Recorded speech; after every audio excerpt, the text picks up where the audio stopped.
Before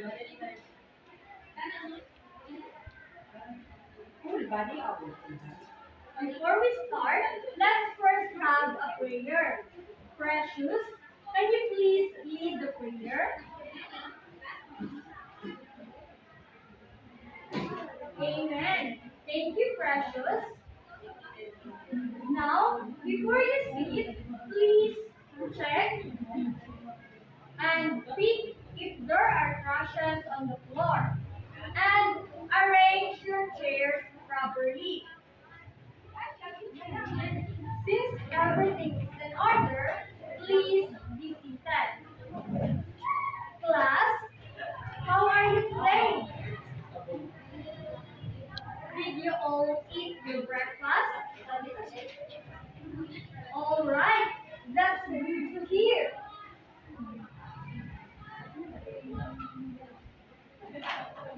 Is everyone present, class secretary? Very good.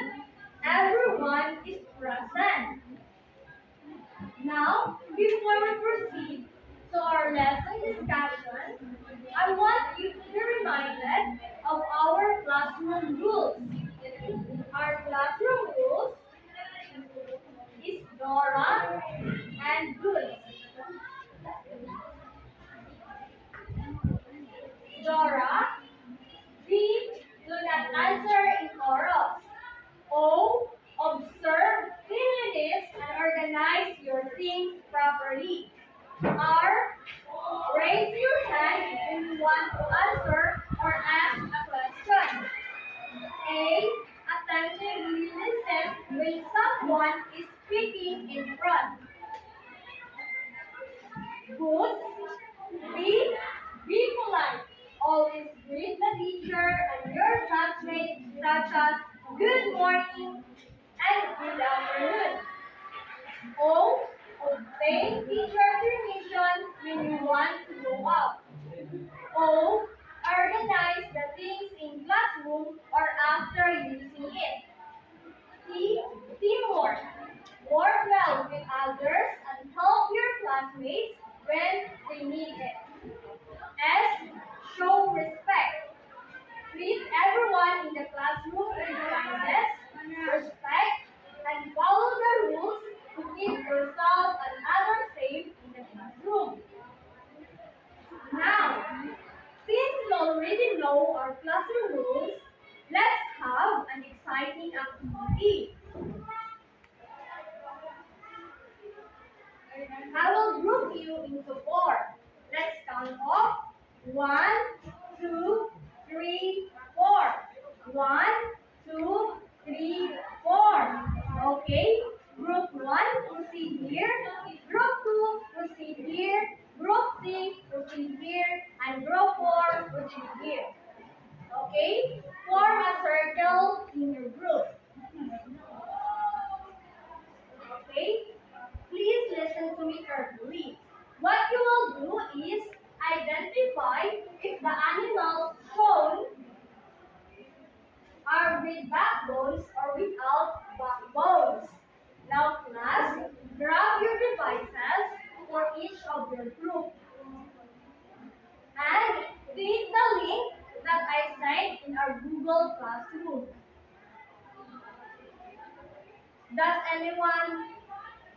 Is anyone already logged in?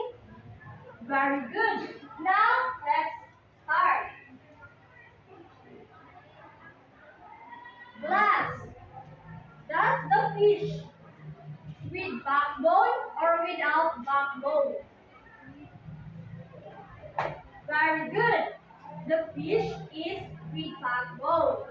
Next picture. Does the butterfly with backbone or without backbone? Very good. Butterfly is an animal without backbone. Next picture. Last. Does the frog with backbone or without backbone? Very good. The frog is an animal with backbone. Next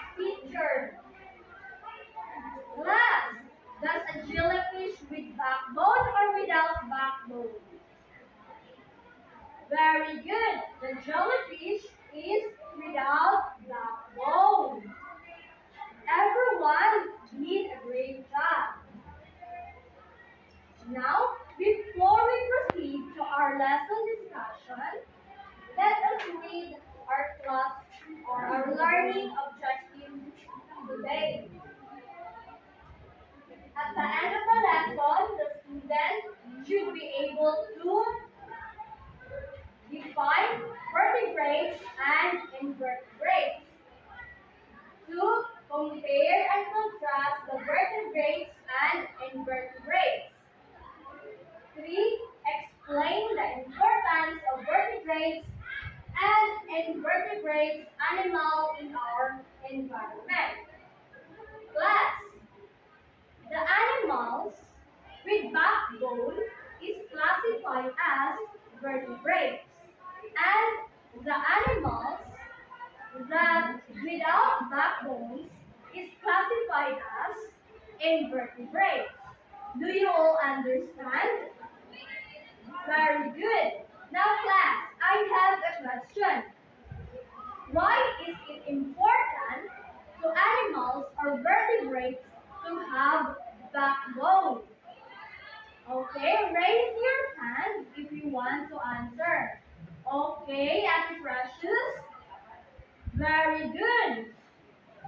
Backbones is important to animals because it can assist their movement and support their body and such as walking, climbing, swimming, and hopping. Now class, let's have another fun activity. Are you excited? I'm also excited. Okay, the activity is this short. Um, Grab your devices and click the link or log in the link that I sent in our Google Classroom. What you will do is identify if the animals shown belong to vertebrates or invertebrates. Okay, class? Is your devices prepared? Very good. Now, let's see one of your classmates playing. Okay? Wow, Ate Angeline started playing.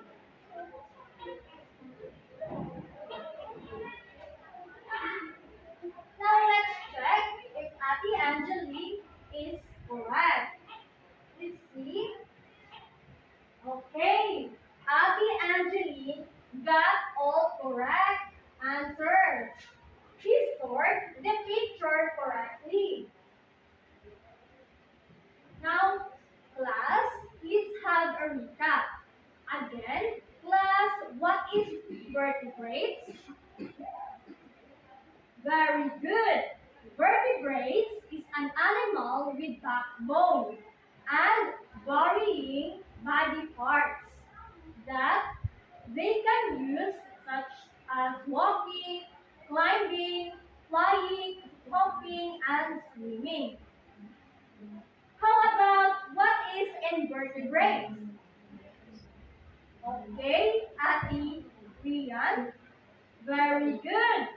Invertebrates is an animal without backbones, such as jellyfish, starfish, worms, butterflies, and ants. Also, other invertebrates is also covered with hard shells, such as crabs and snails. Do you all understand, class? Very good. Now, Teacher Donna will continue the discussion. Thank you so much, teacher Jenny Luz. So, class, are you not familiar with the vertebrates and invertebrates animals? Animals can be found anywhere in the environment, in the sea, in the forest, in the grasslands, in the plants, in the sanctuary, and even in our homes. Now, these animals and different in ecosystem and habitats are classified as vertebrates and invertebrates. Now, to deepen your understanding, let's watch a video. Class, please get your cell phones and scan this QR code so that we can access to the video. And class, please listen carefully to the video because after the video I have a question and I'm going to spin a wheel so and I'm going to spin the wheel so whoever's name is picked by the wheel will be the one to answer. Do you understand, class? Okay, do you have now your cell phones, class? Okay, now you can start. You may start answering now. You may start watching now.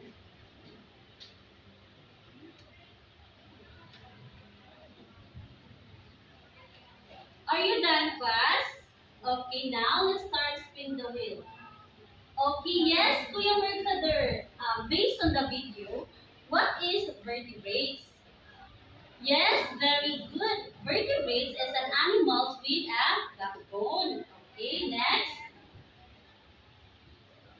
Yes, Ate Ariha.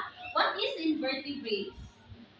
Okay, very good. Invertebrates is an animal without a backbone. Next. Yes, Ate Bagalyon. Can you give me an example of animals in your community with backbone? Okay, very good. A dog. A dog is an animal with backbone. Next. Yes, Ate Apatan. Can you give me an example of animals in your community without a backbone? Okay, very good. A worm. A worm is an animal without a backbone. Now for the last. Yes, Ate Albero. What is the importance of having a backbone? Okay, very good to support their body movements. Very good, class.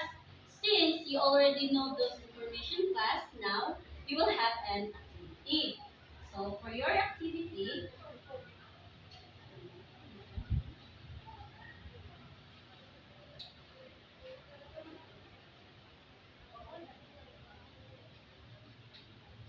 okay, for your activity, you are going to identify at least one animals that belong to vertebrates and invertebrates group and explain the importance of the animals to the environment.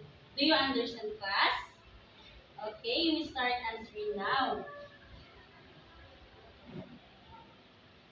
Wow, very good, class. All of your answers are correct. Let's give a 5 class to ourselves. Okay, now let's do a quick quiz on what we learned. Please grab your devices and insert the bio link in Google Forms. Do you have now your devices, class? Okay, please log in your log in your please log in Google Forms and we start answering now. Are you done, class? Well, very good. I see some of you get a perfect score.